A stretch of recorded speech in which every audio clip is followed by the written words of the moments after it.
पग पर है संग तुम्हारे। अन्नदाता लहू किसानों का बन के पसीना सींचता है धरती का सीना।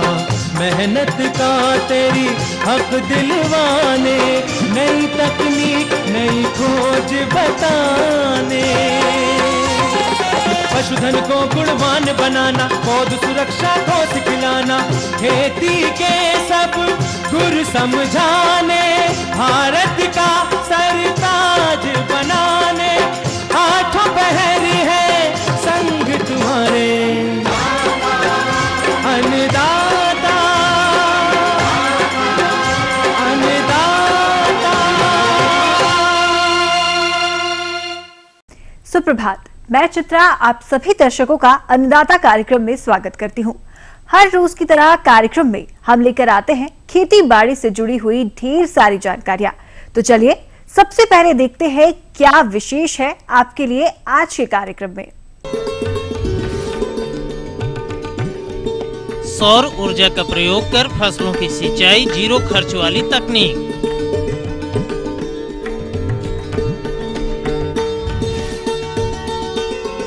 दुधारू पशुओं में थनैला रोग की समस्या एवं उसका निदान।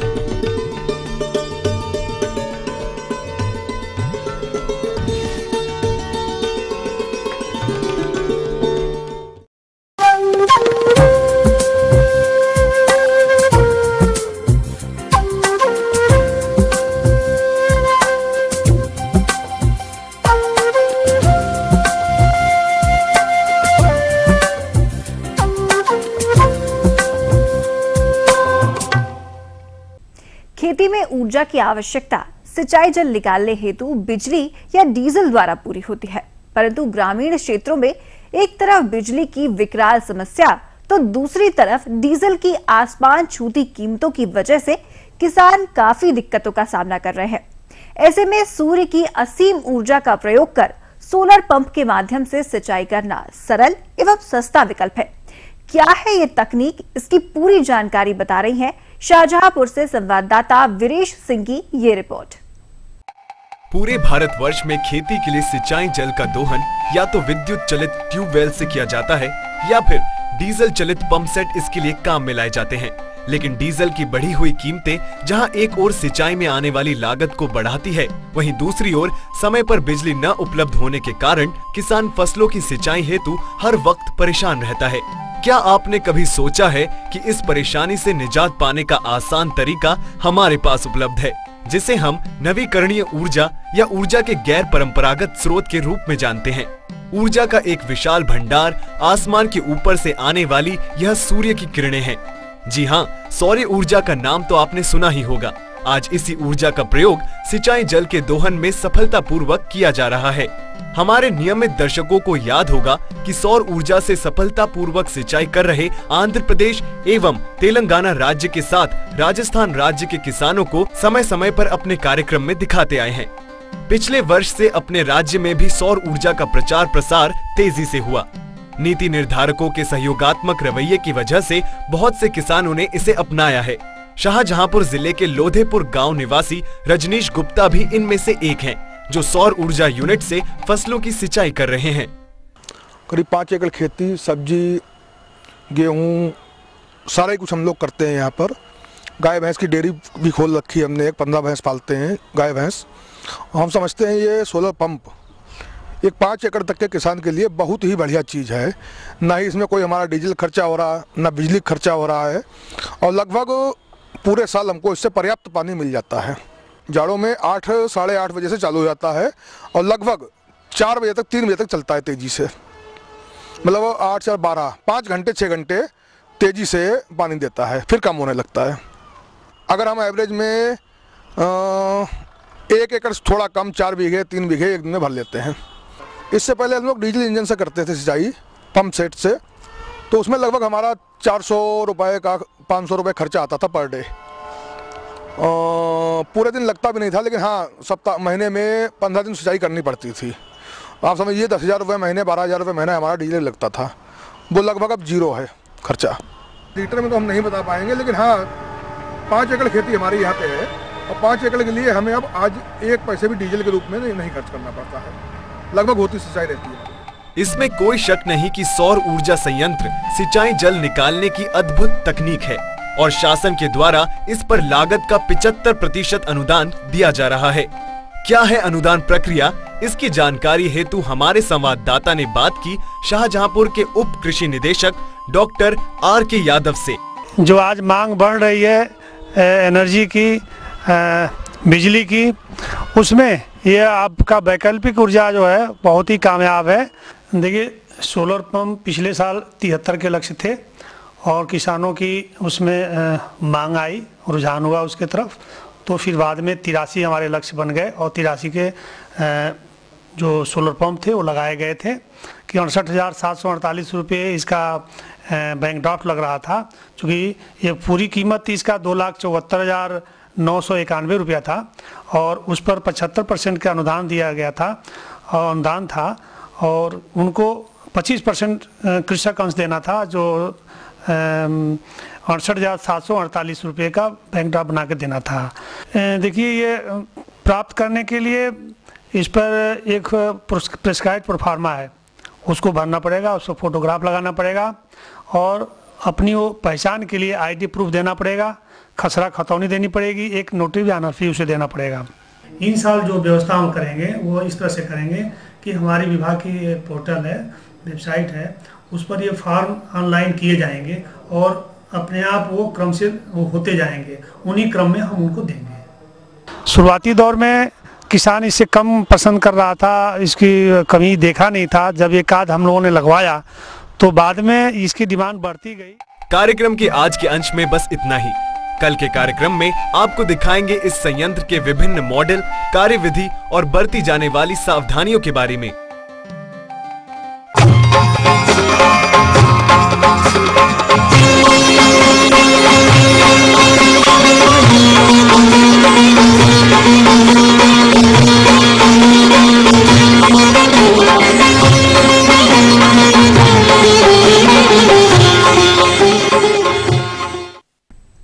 दुधारू पशुपालन से प्रदेश का हर किसान जुड़ा हुआ है और पशु है तो उनमें समस्याएं भी आती रहती हैं। ऐसी ही एक समस्या थनैला रोग के रूप में पशुओं में देखी जाती है। तो चलिए आज इसकी पूरी जानकारी लेते हैं कार्यक्रम की इस प्रस्तुति के माध्यम से।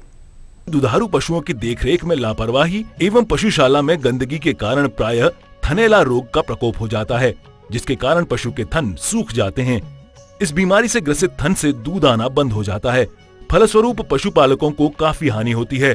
अतः थनैला रोग से पशु को बचाने के लिए क्या सावधानियां रखनी चाहिए तथा इस बीमारी के उचित निदान क्या हैं, इसकी जानकारी के लिए आइए मिलते हैं BRDPG कॉलेज देवरिया के डॉक्टर महेंद्र प्रताप शाही से।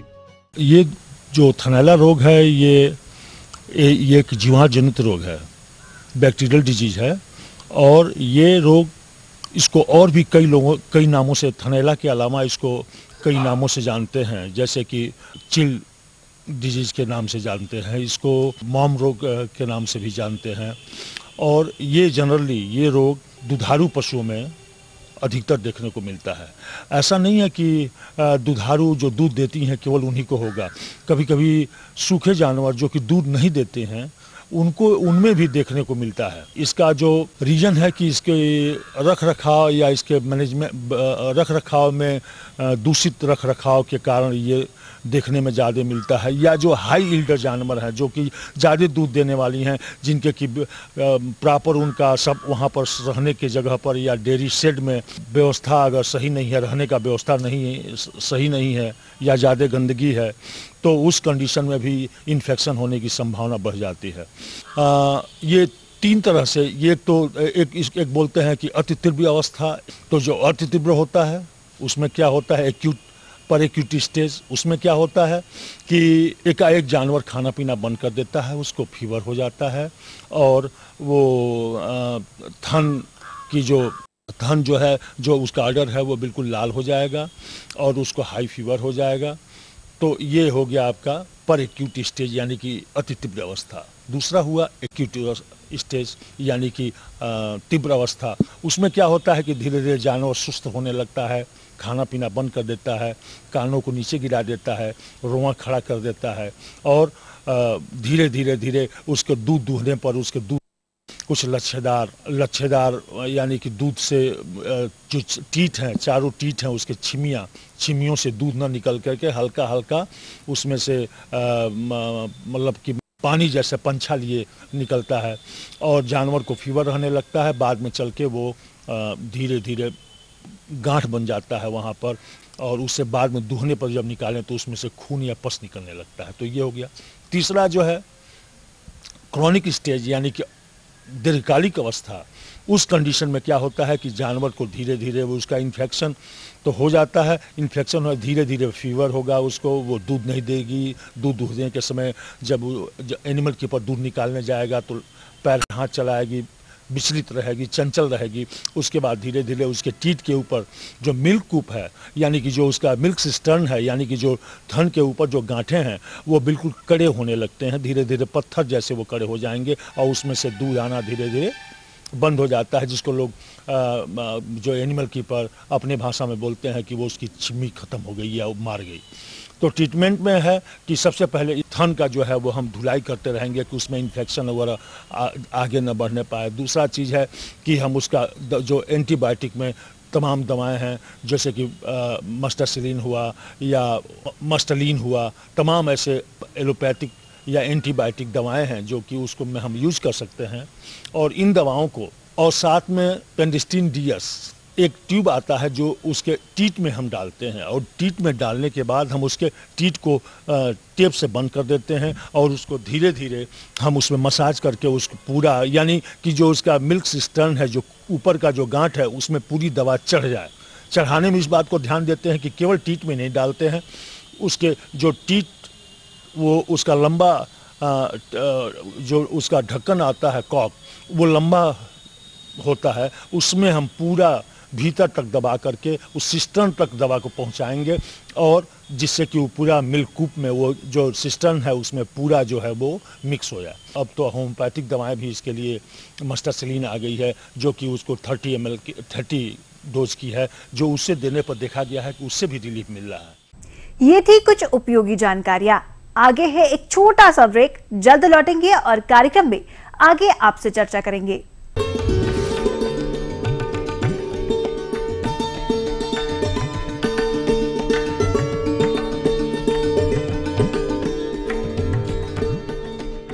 ग्रोमोर 20-20-013 कॉम्प्लेक्स खाद खेतों को प्राप्त होती है उपजाऊ मिट्टी और आपको मिलती है अच्छी उपज, सभी फसलों के लिए उपयोगी। तरक्की की तस्वीर हमारी राजधानी, आते हैं यहाँ लाखों हर रोज, करते हैं समाधानों की खोज।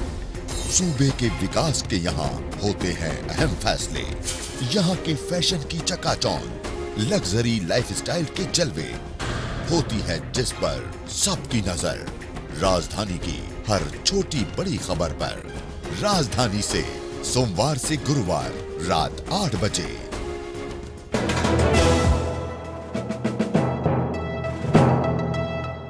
ग्रोमोर 20-20-013 कॉम्प्लेक्स खाद खेतों को प्राप्त होती है उपजाऊ मिट्टी और आपको मिलती है अच्छी उपज, सभी फसलों के लिए उपयोगी।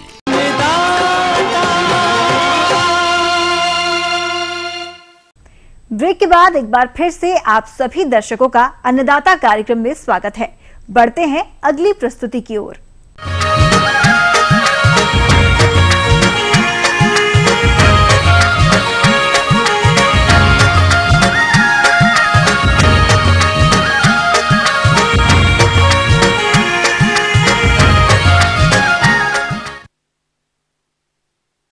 हमारे प्रदेश में जिन कृषकों ने सरसों की फसल लगा रखी है वो अभी बढ़वार की विभिन्न अवस्थाओं में होगी, लेकिन वर्तमान में इस फसल पर कुछ रोगों का प्रकोप देखने में आ रहा है। तो इस फसल पर लगने वाले रोगों के लक्षण एवं उनका प्रबंधन कैसे करें, इसकी पूरी जानकारी के लिए देखते हैं ये अंश। तिलहनी फसलों में सरसों का प्रमुख स्थान है तथा हमारे जिन किसान भाइयों ने सरसों की समय से बुवाई की होगी उनकी फसल इस समय पुष्पन की अवस्था में होगी। जैसा कि आप सभी जानते हैं कि किसी भी फसल से अच्छा उत्पादन प्राप्त करने के लिए उसे रोगों से मुक्त रखना आवश्यक होता है। तो किसान भाइयों, इन रोगों का समन्वित नियंत्रण आप कैसे करें, इस विषय पर समस्त जानकारी के लिए देखिए कार्यक्रम का यह अंश। सरसों की फसल को हानि पहुंचाने वाले रोगों की यदि बात की जाए तो उसमें सबसे पहले नाम आता है डाउनी मिल्ड्यू, जिसे हम मृग रोमिल आस्था रोग के नाम से भी जानते हैं। इस रोग का प्रकोप सबसे पहले सरसों की पत्तियों पर दिखाई देता है, जिसके कारण पत्तियों की निचली सतह पर मटमैले भूरे या बैंगनी रंग के धब्बे दिखाई पड़ते हैं, जो कि बाद में आपस में मिलकर अनियमित आकार ले लेते हैं, जिससे पत्तियां सिकुड़ जाती हैं और नाजुक होने के कारण फट जाती हैं। तना काफी लंबी सतह तक सूज जाता है और झुक जाता है। इस रोग के नियंत्रण हेतु रोग के लक्षण दिखाई देते ही 2 ग्राम मैंकोजेब 75% WP प्रति लीटर पानी के साथ छिड़काव करना चाहिए। इसके अलावा आप 2 ग्राम मेटालेक्जिल प्रति लीटर पानी के हिसाब से घोल बनाकर भी छिड़काव कर सकते हैं। सरसों की फसल को दूसरा हानि पहुंचाने वाला रोग है व्हाइट रस्ट, जिसे हम श्वेत कीट के नाम से भी जानते हैं। इस रोग का प्रकोप जनवरी माह में सबसे पहले पत्तियों की निचली सतह पर दिखाई पड़ता है, जिसके कारण पत्तियों की निचली सतह पर सफेद रंग के छोटे छोटे फफोले दिखाई देते हैं, जो बाद में मिलकर अनियमित आकार के हो जाते हैं। पत्ती की ऊपरी सतह पर भी भूरे कत्थई रंग के धब्बे हो जाते हैं, जो विकसित होकर फूट जाते हैं और सफेद चूर्ण के रूप में फैल जाते हैं। इसके अलावा ग्रसित भाग जैसे तना आदि फूलकर मासल हो जाते हैं, जिसके प्रभाव से बीज नहीं बन पाते हैं और सूजन के कारण तना झुक भी जाता है। तो इसके नियंत्रण के लिए आप रासायनिक दवा मैंकोजेब 75 WP 2 ग्राम प्रति लीटर पानी के हिसाब से घोल बनाकर छिड़काव करें। सरसों की फसल को हानि पहुंचाने वाला तीसरा रोग है अल्टरनेरिया लीफ ब्लास्ट, जिसे हम अल्टरनेरिया पत्ती झुलसा के नाम से भी जानते हैं। यह रोग फसल की पूरी अवस्था पर हानि पहुंचाता है। इस रोग का प्रकोप फरवरी माह से लेकर मार्च तक अधिक होता है। इस रोग के प्रकोप से पौधों की पत्तियों की ऊपरी सतह पर गोल धारीदार कत्थई धब्बे दिखाई देते हैं। ये धब्बे तेजी से बढ़कर वृत्ताकार केंद्रीय वलय बन जाते हैं, जिससे रोग बढ़कर तने और फलियों को भी ग्रसित करता है। ग्रसित फलियां या तो पोची रह जाती हैं या बीज सिकुड़कर छोटा हो जाता है और उतने में तेल का प्रतिशत घट जाता है। इसके अलावा पत्तियां मुरझाकर गिरने लगती हैं। इस रोग का प्रकोप यदि आपकी फसल में दिखाई दे तो इसके नियंत्रण के लिए सबसे पहले आप मैंकोजेब नाम की रासायनिक दवा की 2 से 3 ग्राम मात्रा को प्रति लीटर पानी के हिसाब से घोल बनाकर 4 से 5 बार छिड़काव करें। किसान भाइयों, सरसों की फसल को हानि पहुंचाने वाला चौथा रोग है पाउडरी मिल्ड्यू, जिसे हम भभूतिया रोग के नाम से भी जानते हैं। इस रोग का सर्वाधिक प्रकोप फरवरी या मार्च माह में होता है। इस रोग के प्रकोप के कारण पौधों की निचली पत्तियों के दोनों ओर मटमैले रंग के धब्बे दिखाई देते हैं, जो बाद में तने और फलियों पर भी फैल जाते हैं और अनुकूल परिस्थितियों में धब्बे बढ़कर पूरे पौधों को ढक लेते हैं। फसल के ऊपर एक चूर्ण जैसा फैला हुआ प्रतीत होता है। इसके प्रकोप के कारण पौधे बौने रह जाते हैं और फलियां कम बनती हैं। ग्रसित फलियों के बीज सिकुड़ने लगते हैं और फलियों का कुछ हिस्सा खाली रह जाता है। तो इस रोग के नियंत्रण के लिए आप कार्बनडाजिम दवा की 1.5 ग्राम मात्रा को प्रति लीटर पानी के हिसाब से घोल बनाकर छिड़काव करें, जिससे इस रोग का प्रकोप आसानी से कम हो जाता है।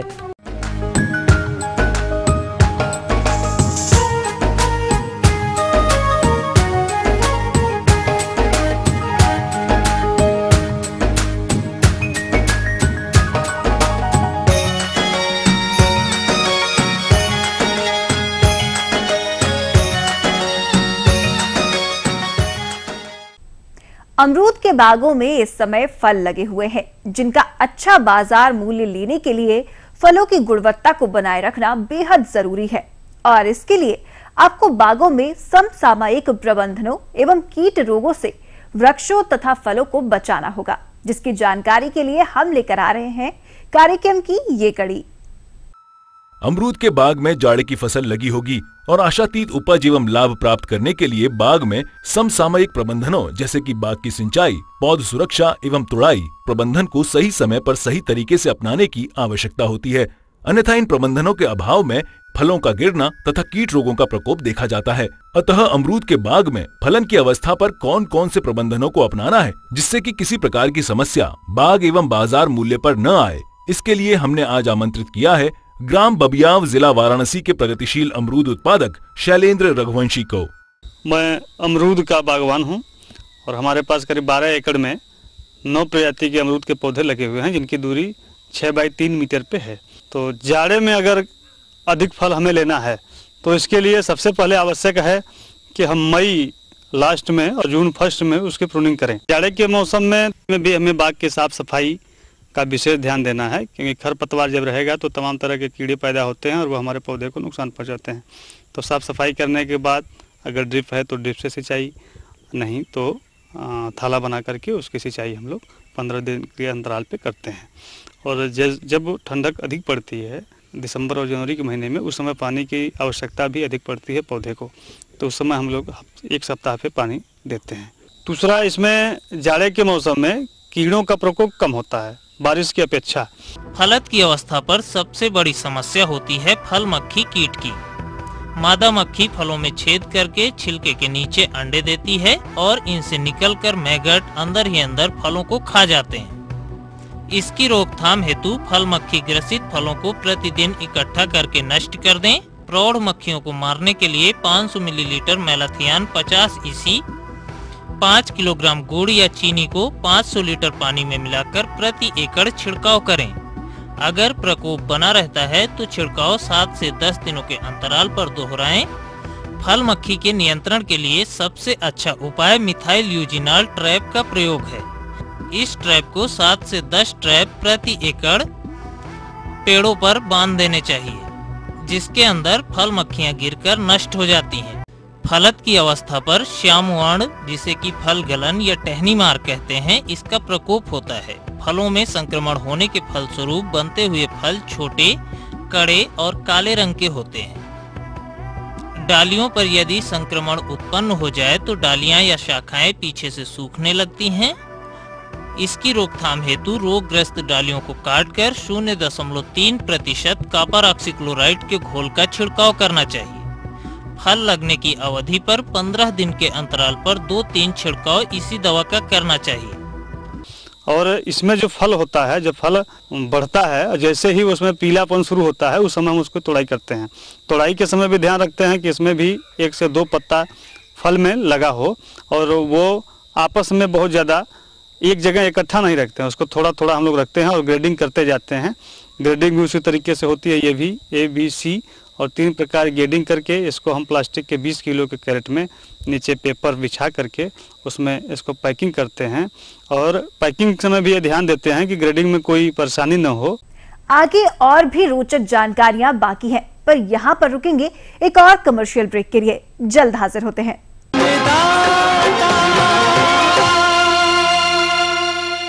ग्रोमोर 20-20-013 कॉम्प्लेक्स खाद खेतों को प्राप्त होती है उपजाऊ मिट्टी और आपको मिलती है अच्छी उपज, सभी फसलों के लिए उपयोगी। ये नहीं है कोई परियों की दास्तां, ना ही सास बहू की है ये कहानी।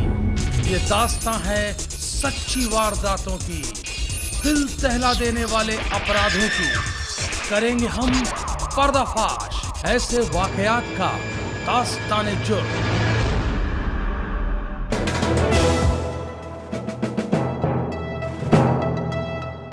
ग्रोमोर 20-20-013 कॉम्प्लेक्स खाद खेतों को प्राप्त होती है उपजाऊ मिट्टी और आपको मिलती है अच्छी उपज, सभी फसलों के लिए उपयोगी।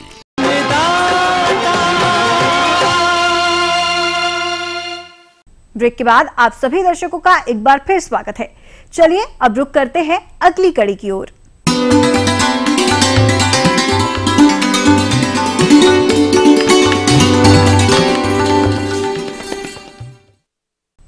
अन्नदाता हेल्पलाइन निशुल्क फोन संपर्क सेवा के माध्यम से आपके द्वारा पूछे गए प्रश्नों में से एक या दो महत्वपूर्ण प्रश्नों को हम अपने कार्यक्रम में शामिल करते हैं।